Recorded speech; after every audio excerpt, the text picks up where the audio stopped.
how do I not get spun up about things in the world? Doesn't mean we're indifferent or we don't care, right? Or things in politics or things in other people's lives that we truly cannot change much about.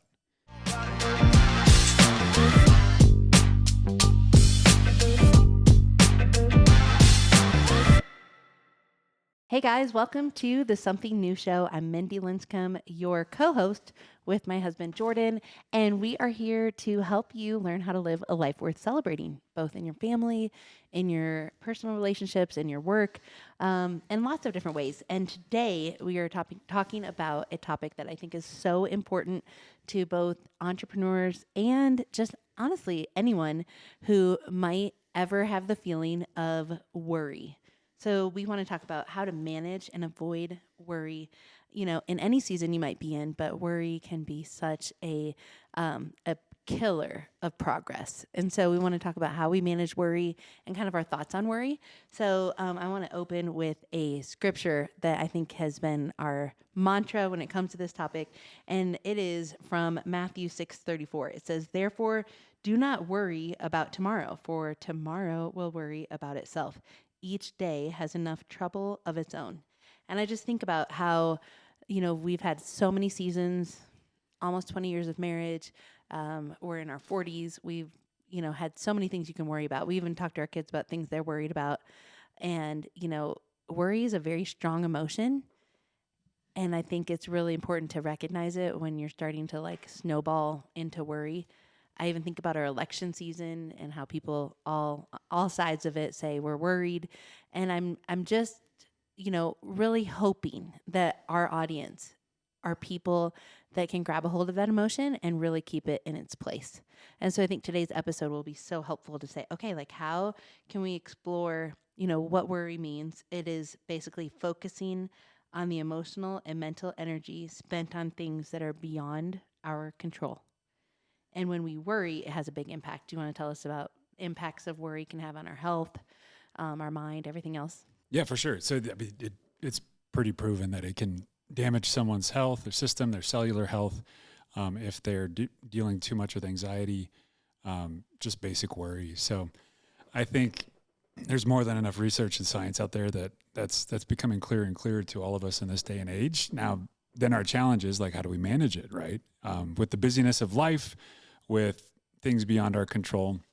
What's coming to mind for me, Mindi, too, is years ago I took a Dale Carnegie training, which was phenomenal. Thanks for that recommendation, babe. And in it, Carnegie would talk about keeping stress in an airtight container. And there's just certain things that our tendency is to dwell on something or think about it or let it get the best of our day and our moments, right? But then the more we can build that skill of, like it says, how do I not focus my emotional and mental energy on something that I cannot control, maybe at that moment, right? Or in that particular day. So I got really motivated by that idea of what's really worth my energy? What's really worth my emotions? And you and I have had to battle through, I think when we first met, it was the stress of college schedules, and you worked late till 1, 2 in the morning at a coffee shop, right? And then you had homework and all the other things. From our early years of getting to know each other, we've had to walk through different seasons of stresses, and now we could kind of laugh and smile about what felt stressful, in the early years. But regardless of someone's age or maturity level or where they're at, that principle is really important to me of how do you really look at the moment or the day and be what can I truly control? What can I do? How can I put a plan together if I need to take action? But also keep other emotional stress or things in an airtight container and keep them in their place. And I just want to recognize that it's not like we're people without worry. I mean, we've taken a ton of risk. We have put, our whole financial livelihood into a path of saying hey, we want to be entrepreneurs, and that has risk involved. And so, some people are oh, do you guys just never worry? No, actually, that is a feeling that is very normal for entrepreneurs, is to have concerns or worry about tomorrow. But I think our faith has grounded us to say, okay, we are going to make the best decisions we can make. So we don't make flippant decisions. I would say that we try to seek counsel and make wise decisions. But once we've made them, we have to rest at that. And we literally say, well, let's cross the bridge when we get there. And I think that saying has helped me around the house, even, about like, oh, what could possibly happen? This might happen or that might happen. And those things may happen, but you always tell me, and I think this is amazing. You say, stop thinking about all the things that could go wrong and think about all the things that could go right. And when you actually think about that, you're like, oh, yeah, you're right. So we tend to not have, a gazillion backup plans for all the things that could go wrong. We have one or two. We have like our first and second line of defense. Okay, like here's what we could do if this doesn't go right. This is an option, A or B. But it's not like 1,000 plans, because I think that we've spent our energies more on moving the thing forward or progressing forward instead of all of the backup plans. And so we'll, like you said, we'll put kind of that worry in a box. And what I say and you say is like, okay, what can we do to make a wise decision? And once we do that, we kind of wrap that up for the day and our goal is every night to go to bed at peace with the decisions we've made and the way we've lived and, the choices that we did have control over.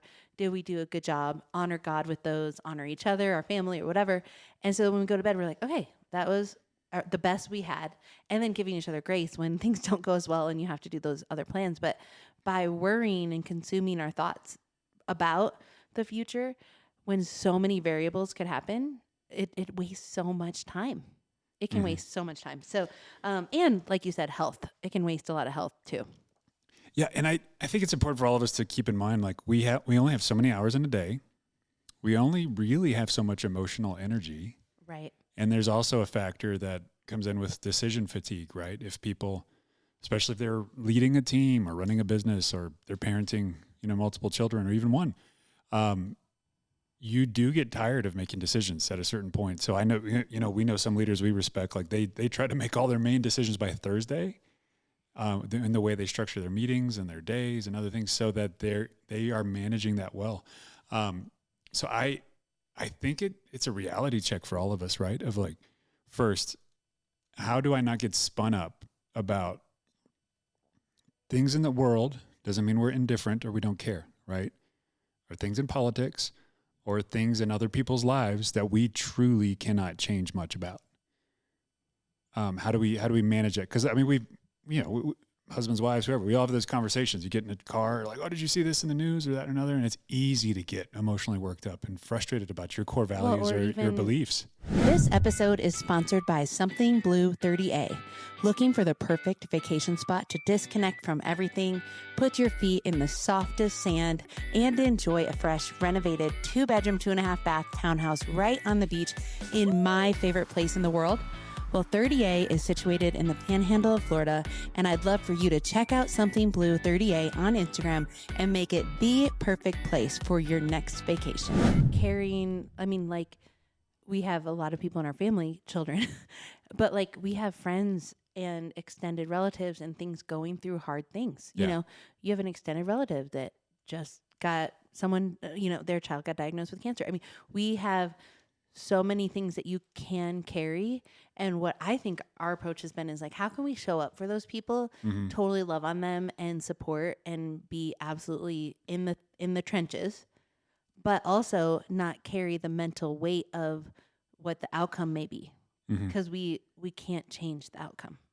So what we can change is like how we show up, and love on and support and dedicate our lives to their service. But we can't necessarily change the outcome in so many things, So I just think that healthy wise, like we have gotten healthier in our bodies the more we release the pressure of what the outcome might be for whatever it might be, our business or yada yada. And I think our sleep has gotten better, like as far as like we can go into a deep sleep knowing we did everything we can do today, and that wherever it closed up, that's where it left off until tomorrow. Yeah, the deeper part of this ancient wisdom from the Bible and the scripture where Jesus is talking, he also challenges people. He's like, think about the birds of the air. Like, they don't stress or worry about where their food's going to come from. Now, are they working? Are they out early and searching for the worm or their food? Yeah, they're doing their part. But he's like, people don't grow an inch taller or things don't get better just by worrying. It's basically what the verse in the story is telling us, right? And so he's like, avoid that tendency, trust in God, let him know what you need, voice that, right? And I think that's good for people's mental and spiritual health as well, too, to put that into prayer. But with that, just realizing like worry often doesn't accomplish much. I think just in a team context, it's been on my mind lately too this week. When there's a problem to solve for business owners or for parents and others, it's like, how do you involve the right people at the right time to help and not spread a problem or spread worry unnecessarily to people, right? Right. That's a part of, I mean, you can speak to that, but it's a part of maturing and how you manage that for yourself and the other people around you in your care. Mm-hmm. Because it's easy to be like, oh, like this is really bothering me. It should bother you too. Let me tell you about it. But oftentimes as leaders, like it's like, no, Yeah, you find I the right have learned time. over the years that it's like it's unnecessarily. You don't want to burden other. They already have their burdens, so when you give them yours as well, now we can overburden people, and then they may struggle with worry, and so why put that on their plate? So, Yep. I think just some tips that we have is to focus on what you can control today. Make a to-do list of like the things you can do to contribute to solving the problem that you're worried about. Make a list of what you can do, and then do those things as much as you humanly can. But then after that, no, it's beyond your control. If you are a person that meditates or prays, like those are some really good mindful practices to connect with God and say, okay, this is something that is concerning me. Some people journal, but I do think having that time of meditation and kind of thinking without chaos, electronics or whatever, getting outside to pray is a good thing, with nature. That's really good. And then I think setting a boundary too. We talk a lot about just that scripture of taking every thought captive. So once you've done everything you can do, and then you've prayed about it, and then you've talked to like your one supportive person, which is hopefully your spouse, then it's kind of like, okay, like anytime this comes up in my mind again, I have to just release it. If it comes up in my mind, I got to release it. And so anytime it comes up, it's just like, okay, I've already dedicated. You're really good at this for me. You're like, we've already dedicated a lot of mental energy on this. And so let's not spend any more time. And I'm like, okay. It's just kind of like a good reminder, like snap out of it, move on. And then exercise is another thing that helps me, because there's this business thing I could be working on or deep in emails and back and forth with people's time and schedules and expectations. And I found two things. One, if you just make sure exercise is a priority in your life, it just really helps you be grounded, release stress. So that's huge. Simple but powerful idea. And the other is like if you're inside or on a laptop or a device most of your work day, when you can, find the time to go do something with your hands or outside or gardening or something totally different. Even if you feel stuck or like you're hitting a wall and you're worrying, sometimes it helps to go be productive in another way where you can actually affect and enact change. So I have those times every once in a while where like, I'm going to go to the garage, I'm going to do this, or I'm going to, cut grass or pull weeds.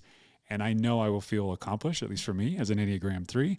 Like, okay, how do you stay balanced and leveled so you feel like you're making a difference and not being overcome by barriers or worry? And then one last thing I think we should mention is that we do this with our kids too. If they're upset about something, maybe it's not even worry is the emotion. Maybe it's anger or so it's like we say, okay, let's set a time, like amount of minutes that seems appropriate for the situation. Let yourself be mad right now. Like just totally be mad. But in 5 minutes from now, let's close that up. So it's like not bad to have the emotion. It's normal. So I'm not trying to, minimize it, push the emotion away and not enter it into it. Like we've learned from counseling, that's not good either. But enter that emotion, but put an appropriate time around it to say, okay, like I can be legitimately concerned. This is a big deal. But then after that, once I've done the things, then I need to like put a time frame on it. So even with kids as parents, your kid comes home from school, had a rough day, listen, support, be there for them, help them maybe just listen. Sometimes they just want you to listen and get through that moment and then say, okay, we have respected that emotion and that feeling, but you're going to have to do this again tomorrow and it's not going to be fun, but tonight let's just kind of comfort and then tomorrow we're going to get back to it. And so putting it again in its place and an amount of time that seems appropriate for the situation. I think that's helpful. Yeah, but final comment for me is the habit of gratitude as well.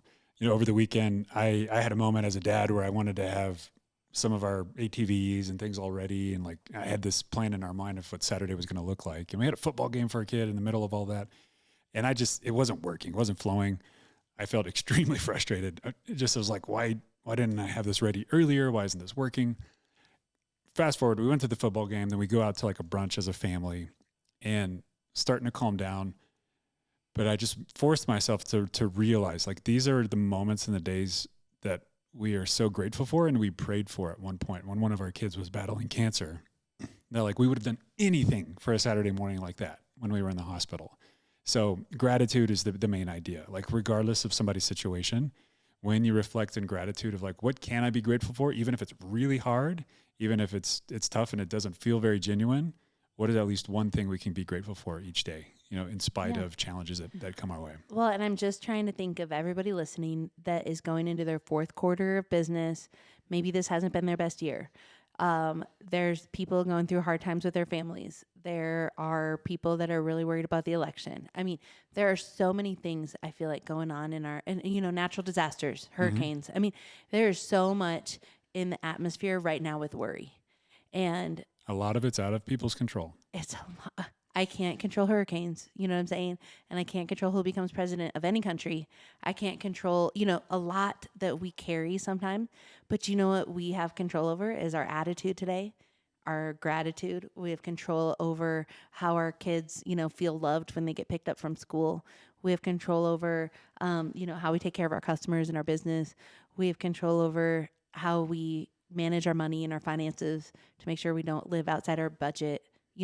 There are so many things that we can do, like we talked about on this podcast. And I just want to encourage our listeners.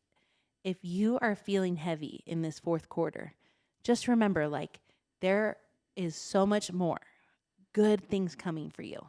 And start thinking about all the things that could go right. Mm-hmm. And just, I hope this encourages people today as they might be able to put a to-do list down of what they can control, work on that, and then close it up and put it in its place and say, okay, I'm going to go to bed tonight with peace. I'm going to go to bed tonight with a knowing that I've done what I can do, and the rest is in God's hands ultimately, and that tomorrow's a new day. Yep. And what do we say in our house? Our response is what? Our responsibility. Yep. That's one of the main things we can control. So I hope we go into fourth quarter, everybody listening, and just wrap up your 2024 strong with peace and with a letting go of the emotion of worry. Put it in its place. Yep. Hey, thank you all for watching the Something New show. Managing worry is a key part of creating a life worth celebrating. That's why we brought it up today. We'd love to hear from you. Put it in the comments on YouTube or wherever you're watching or engaging on social. What helps you better manage worry or anxiety? What are some other tips that stick out to you? Thank you so much for watching. Subscribe, like, follow, and share with others who would get some great value out of this content. So appreciate you. Cheers. We'll see you next time. Thanks for listening. Be sure to subscribe to the show, rate, review, and share with a friend. Also, follow The Something New Show on Instagram and Facebook. If you want a fuller experience, watch the show on YouTube to help you create a life worth celebrating.